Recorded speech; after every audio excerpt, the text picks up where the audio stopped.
Okay, hello, I'm in ME360. My name is Abel Napoleon. Here's my school ID, and I'm gonna do the video presentation number 2. The problem is water is plunged from a large tank shown in diagram A below.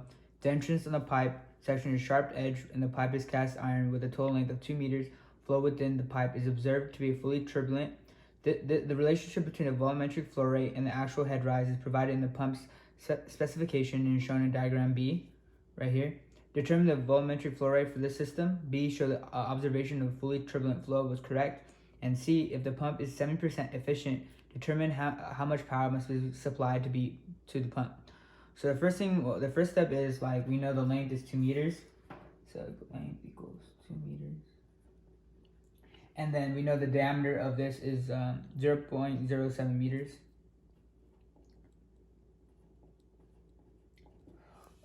We know it's the pipe is a cast iron, so I searched it up in our book, and the surface roughness of cast iron is going to be 0.26 millimeters, but we got to change that to meters. So I'm going to do that real quick.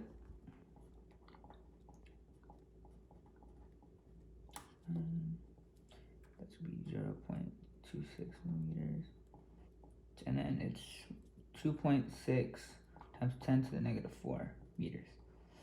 So the first, so we know from our this graph right here, we're going to determine what our flow rate times the major loss, and it's going to be like it's a curve, and you know HP is 20 minus 2,000 Q squared.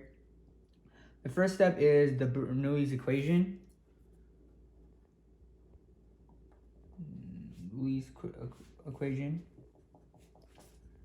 Equation, and is P1 plus V. So here P2 G. So with this Bernoulli equation, we're going to put our 2 points. The first point will be right here, and then right here. Because it's on the top right here, and it's very negligible of the velocity at 0.1, and the pressure is at 0, you can cancel it out. And at this point, it's going to an atmosphere, so we'll have no pressure right here too as well, because it's going to an atmosphere. So we can cancel this part, no velocity at 1, and the pressure here point right here will be gone as well. And right here, if you do the height of, if this is 6 and this is going to be 0, you can cancel this height as well.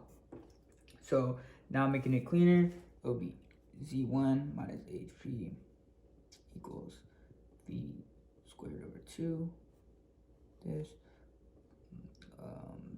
plus the head loss right here. So with that being said, we could with the HP, we have the equation right here.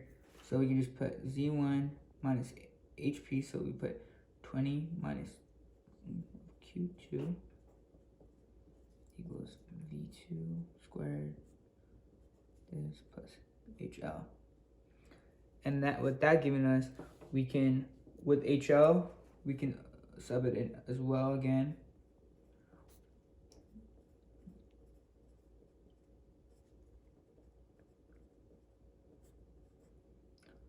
Be the surface roughness, the length of the tube, the diameter of the tube, as V squared over 2G.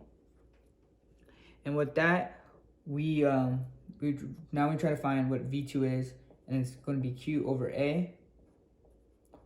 And then we know it's, because it's a cylinder, so it's a pi r squared. So it'll be this pi r squared, and we know the radius would be 0.07 meters squared. And then with my calculation with that, I got V2, it's going to be 64.96 Q. With that being 64.96, we will plug this back to the Bernoulli's equation, and you get this.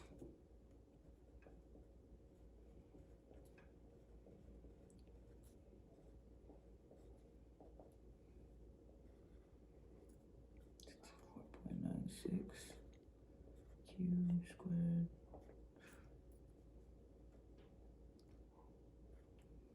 Oh, that's gonna be, oh, my bad. Actually, right here is gonna be 2G. Where I made a mistake right here.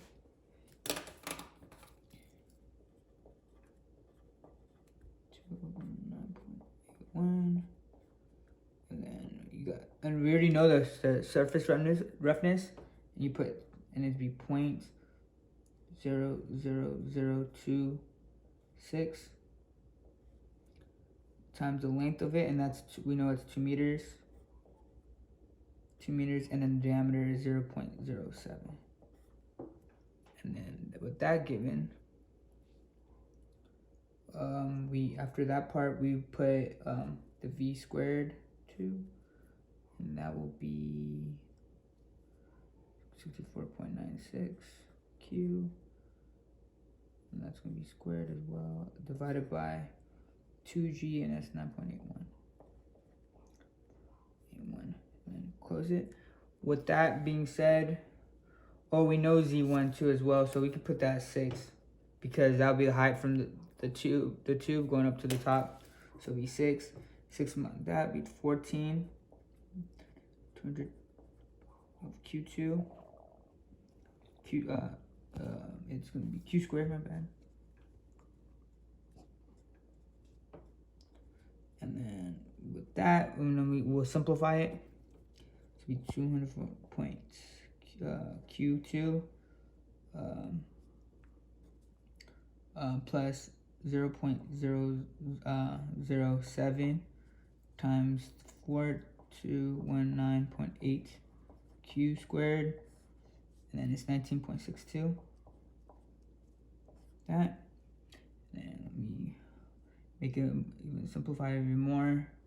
It'll be this would be negative 14 plus 200 q2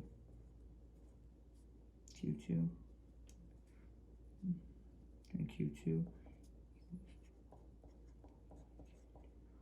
squared plus, that would be 1.51 q squared. And then I put everything else together and make it an equation. Negative 14 equals q squared of 215.1 plus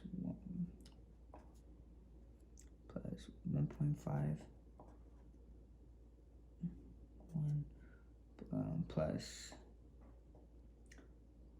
minus 2000, and that would be negative 14 equals q2 of negative 1783.4, and then you get q2 equals square root of 14 of 1783.4, and square root, and then q will equal 0.089 meter second, and that'll be your part A, and that'll be your part A, and that would be your flow rate. And then with this given to us, we know we can plug it into this equation again, and we know Q, so V2 of 64.96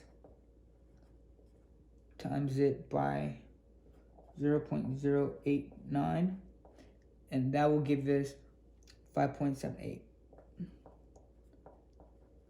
meters per second for the velocity of V at point 2. And then with this, for part B, is showing the observation of a fully turbulent flow was correct. So to find out if it was a turbulent flow, we use the Reynolds number, and this would be the formula right here.